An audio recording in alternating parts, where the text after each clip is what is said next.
நம்ம டிவிகேக்கு சப்போர்ட் பண்ற கோடிக்கணக்கான லட்சக்கணக்கான மக்கள், நம்மளுடைய நண்பா நண்பிகள், நம்மளுடைய ஜென்சி கிட்ஸ் எல்லாரையும் தற்குறிகள்னு சொல்லி வாங்கி கட்டிக்கிட்டு இப்ப அவங்களாம் தற்குறி எல்லாம் கிடையாது, அப்படியெல்லாம் அவங்கள கூப்பிடாதீங்க.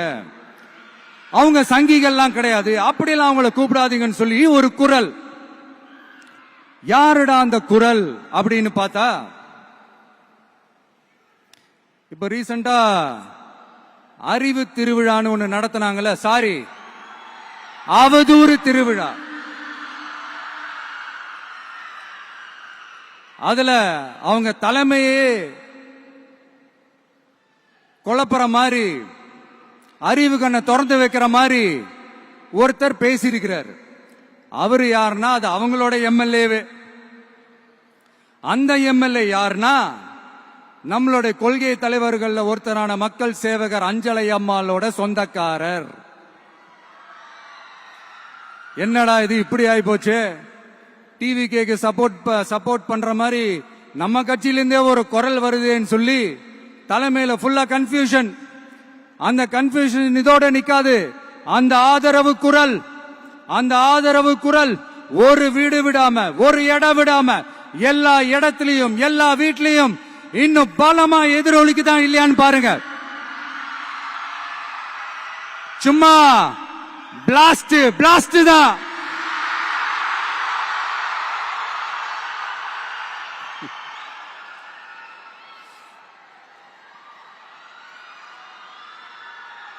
இது இன்னைக்கு நேத்தெல்லாம் நடக்கலங்க.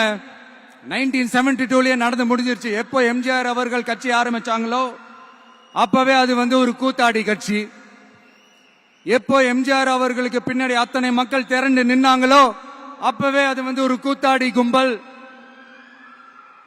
நடிகர் கட்சின்னு சொன்ன ஒருத்தர் அதுக்கப்புறம் எம்ஜிஆர் கூடயே போய் சேர்ந்துட்டாரு. இன்னொருத்தர் இவரெல்லாம் ஒரு ரவுண்டு தாங்க வருவாரு, ரெண்டாவது ரவுண்ட்லாம் காணாம போயிடுவாருன்னு சொல்ல இன்னொருத்தர் அதுக்கப்புறம் போய் எம்ஜிஆர் கிட்டே போய் சேர்ந்துட்டாரு. சோ இந்த மாதிரி இவங்க ரெண்டு பேர் மட்டும் இல்ல, ஒட்டுமொத்த தமிழ்நாட்டு மக்களும் எம்ஜிஆர் அவர்கள் கூட தானே போய் சேர்ந்தாங்க.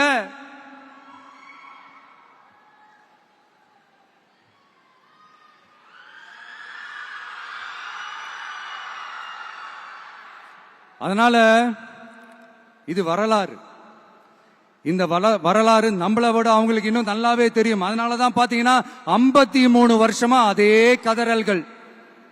கூத்தாடி கூட்டம், நடிகர் கட்சி, நடிகர் கூட்டம், இப்படி. மர்மயோகின்ற ஒரு படத்துல அவருடைய கேரக்டர் பேர் கரிகாலன். அதுல ஒரு சூப்பர் டயலாக் ஒன்னு சொல்லியிருப்பாரு. குறி வைத்தால் தவற மாட்டேன், தவறுமானால் குறியே வைக்க மாட்டேன்.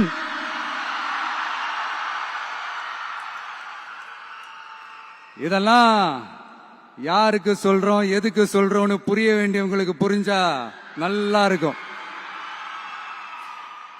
ஏண்டா இந்த விஜய தொட்டோம்?